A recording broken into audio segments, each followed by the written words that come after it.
Amis randonneurs, bonjour! Une nouvelle journée commence à Chinon.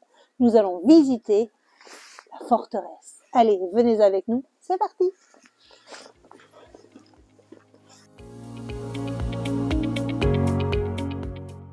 Commençons par un peu d'histoire. Castrum gallo-romain puis forteresse des comtes de Blois, Chinon passe au XIe siècle aux mains de leurs ennemis, les comtes d'Anjou. L'un d'eux, Henri II Plantagenet, qui construit l'essentiel du château actuel, devient en 1154 roi d'Angleterre. Mais Chinon, au centre de ses possessions continentales, demeure l'une de ses résidences préférées. Il y meurt le 6 juillet 1189. Fils d'Henri II, Jean Santerre hérite de l'empire Plantagenet à la mort de son frère aîné Richard Cœur de Lion, tué à Chalut en 1199. Mais son caractère fourbe, ses basses intrigues lui attirent de nombreuses inimitiés. Mécontents de l'attitude de leur suzerain, les barons du Poitou font appel contre lui auprès de la cour royale de Paris. Jean refuse de se rendre au procès et il est condamné à la confiscation de ses fiefs français. Il n'est plus que le roi d'Angleterre et Philippe Auguste requiert une à une toutes ses places fortes en France. Ainsi, en 1205, Chinon passe au domaine royal. Au début du XVe siècle, la France est dans une situation très grave. Henri VI, roi d'Angleterre, est aussi roi de Paris. Charles VII n'est que le roi de Bourges. Quand en 1427, il installe sa petite cour à Chinon. L'année suivante, il y réunit les États généraux des provinces du centre et du sud, encore soumises à son autorité. Les États votent 400 livres pour organiser la défense d'Orléans, assiégée par les Anglais. 2 ans plus tard, en mars 1429, Jeanne d'Arc, petite paysanne de 18 ans, arrive à Chinon. 300 gentilshommes en riches costumes sont réunis. Le roi se dissimule dans la cohue, un courtisan ayant revêtu son habit. Jeanne avance timidement, distingue aussitôt le vrai Charles VII et va droit à lui. Après 3 semaines de questionnement, Jeanne est reconnue envoyée de Dieu et part le 20 avril 1429 pour accomplir un miraculeux et tragique destin. Devenu roi, Charles VII continua à résider à Chinon jusqu'en 1449. Tous ses successeurs, jusqu'à Louis XII, y séjournèrent aussi. Entré dans le domaine du cardinal de Richelieu, le château fut mal entretenu. Le cardinal n'avait pas de tendresse pour ces citadelles du Moyen-Âge. Sous le Premier Empire, le château servit de carrière et de fabrique de salpêtre. Acquis par le département d'Indre-et-Loire, il fut restauré avec soin à partir de 1855, sur l'initiative de Mérimée, inspecteur des monuments historiques. Construite sur l'emplacement d'un ancien oppidum gallo-romain, la citadelle se compose de 3 châteaux, séparés par des fossés. À l'est s'élève le fort Saint-Georges, construit pour Henri II. Il ne reste que les ruines de la crypte de la chapelle. Le château du milieu, on y accède en passant sous la tour de l'horloge, nommée ainsi parce qu'elle conserve une cloche sur laquelle on sonnait les heures. Et le château de Coudray, relié au précédent par un pont. La tour du Coudray fut élevée sous Philippe Auguste. C'est un ouvrage militaire remarquable.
frasques de la garde royale de Westeros.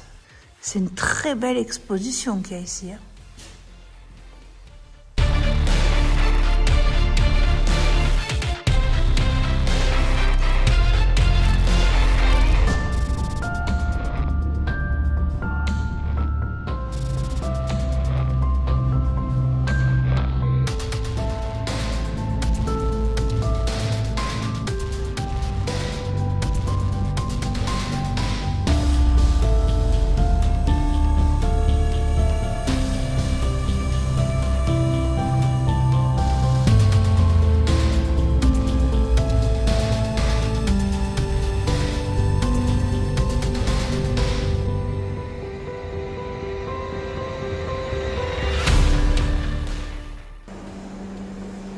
La reine maléfique.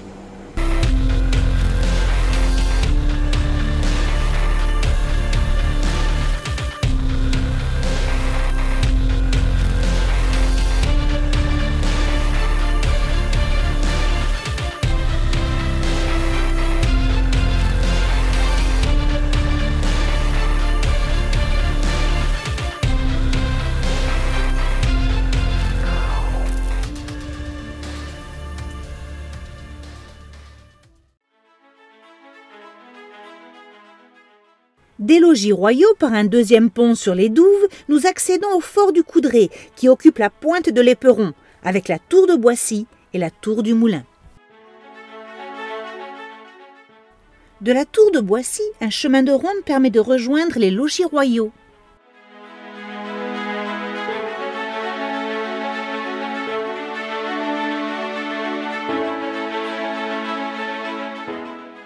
Le donjon du Coudray fut élevé par Philippe Auguste au XIIIe siècle.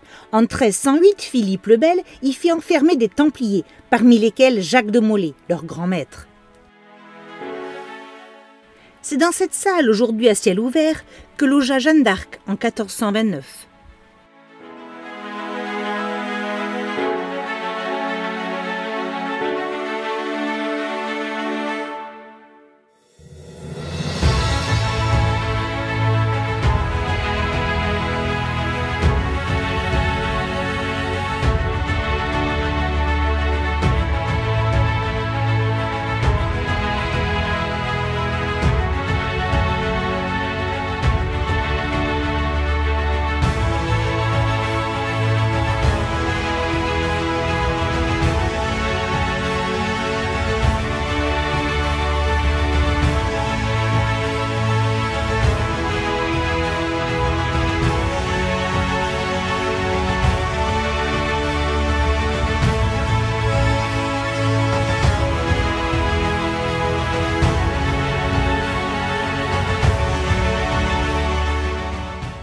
Nous redescendons au rez-de-chaussée du donjon.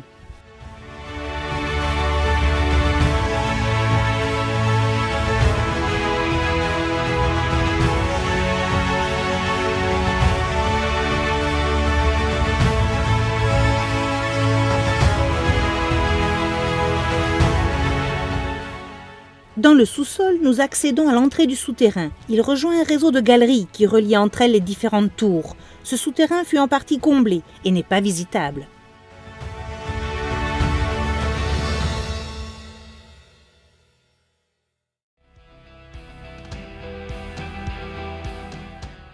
La tour du Moulin a été construite à l'initiative de Richard Cœur de Lion. Elle est remarquable par sa voûte plantagenée et ses archères à niches.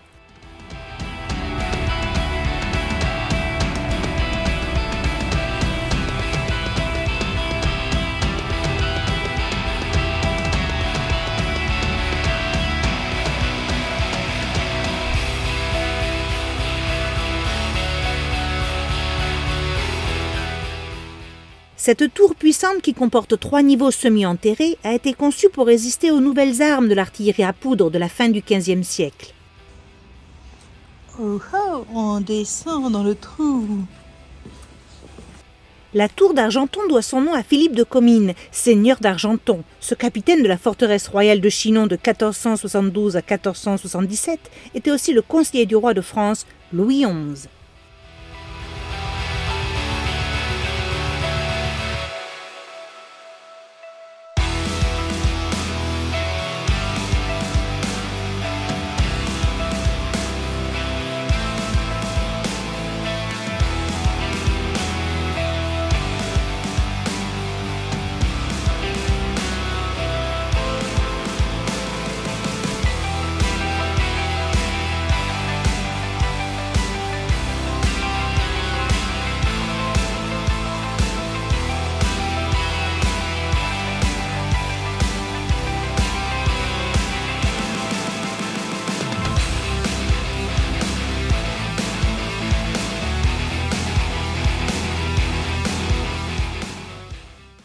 De la tour d'Argenton, nous pouvons voir la tour des chiens.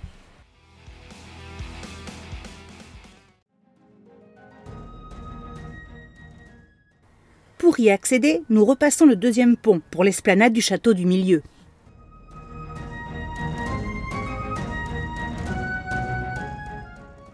Machine de levage du XIIe siècle. C'est un treuil fixe comportant une roue à échelon. Sa charge utile est d'environ une demi-tonne.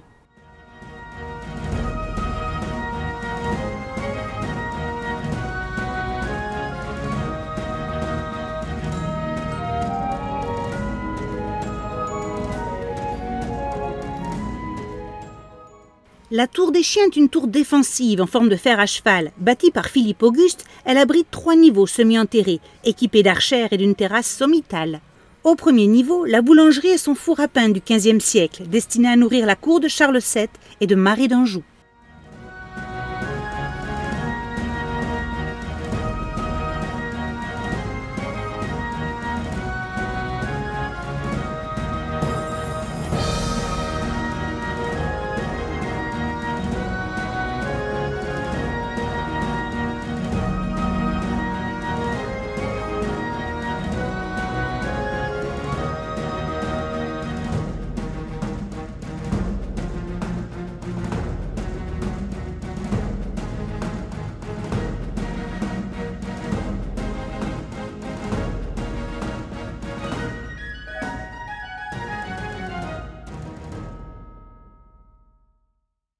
La tour de l'horloge est l'emblématique porte d'entrée du château du Milieu. Mince et élancée, elle s'élève sur 5 niveaux et est couronnée par un chemin de ronde. Elle doit son nom à l'horloge monumentale qu'elle abrite depuis 1399. Le mécanisme relié à la cloche située au niveau de la toiture était actionné par 2 poids en pierre qui descendaient jusque dans la fosse sous le rez-de-chaussée de la tour.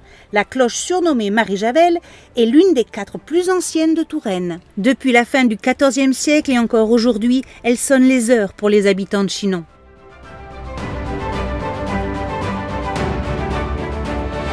Et on remonte. C'est reparti pour la grimpette.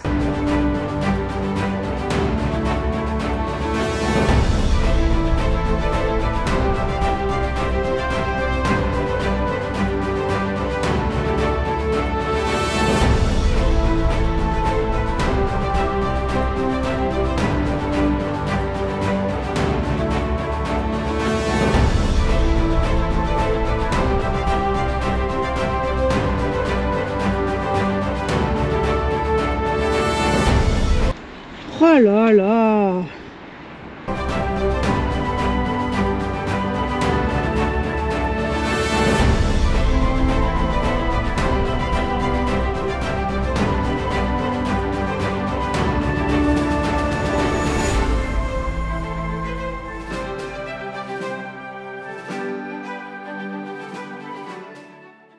Nous terminons la visite du château pour commencer celle de la ville. Hop. On quitte le château, direction la ville médiévale pour voir les maisons à colombage. C'est le sentier d'antan que l'on suit, oui.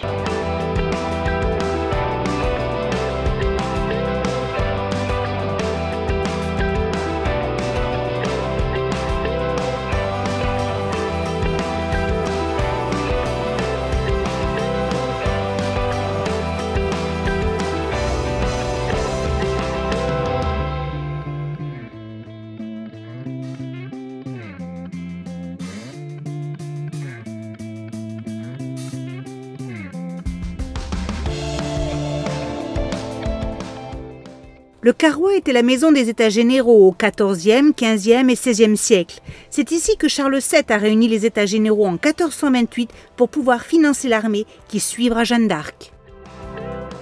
Les gouverneurs successifs, représentants militaires du roi à Chinon, ont logé au château jusqu'au XVIIe siècle. Puis l'état de délabrement des logis royaux ont décidé le gouverneur à transférer sa résidence en ville.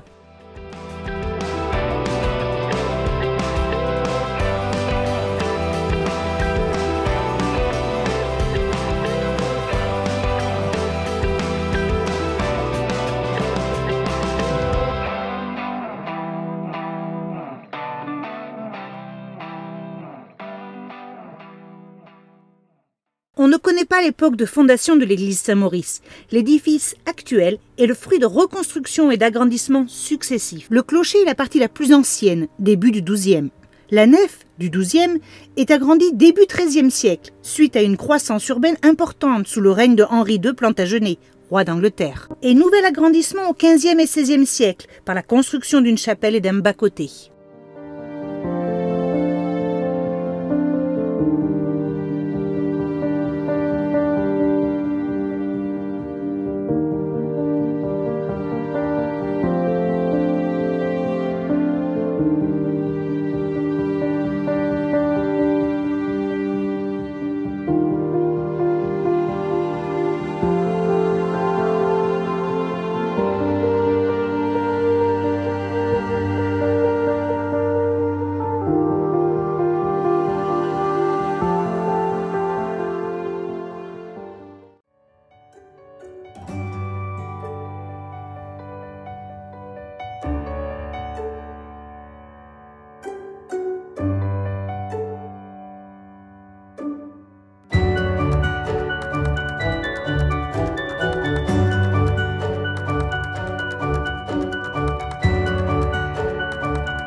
L'église Saint-Étienne est l'église paroissiale d'un ancien faubourg qui s'est développé au Moyen-Âge pour devenir un quartier prospère, à vocation artisanale et commerçante. Mentionnée dès le XIe siècle, elle est entièrement reconstruite au XVe. De l'extérieur, l'édifice se présente sous la forme d'un imposant vaisseau, auquel est accolé le petit clocher de l'époque romane, antérieure à l'église. Le beau portail occidental est pourvu d'un décor typique du gothique flamboyant, arcs en accolade, fleurons, choux frisés, ainsi que de nombreux motifs végétaux et animaux.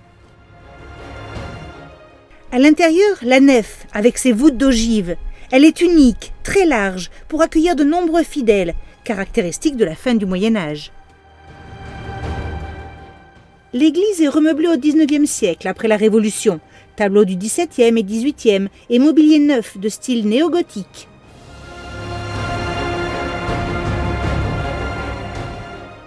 Cette ancienne collégiale est l'édifice religieux le plus important de Chinon. Mexme, disciple de Saint-Martin, aurait fondé ici un monastère au milieu du Ve siècle. Vers l'an 1000, des chanoines religieux remplacent les moines. L'église devient collégiale et entièrement reconstruite. Désaffectée à la Révolution, non entretenue, les 2/3 tombent en ruine. Les parties subsistantes seront transformées en école jusqu'en 1982. Depuis cette date, l'édifice, étudié et restauré, devient un centre culturel.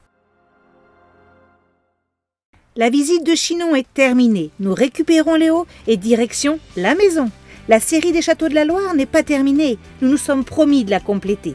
Pour la prochaine vidéo, petite balade en Dordogne, avec entre autres la découverte du donjon de Saint-Georges de Montclar. Activez la petite cloche pour ne rien manquer. À bientôt!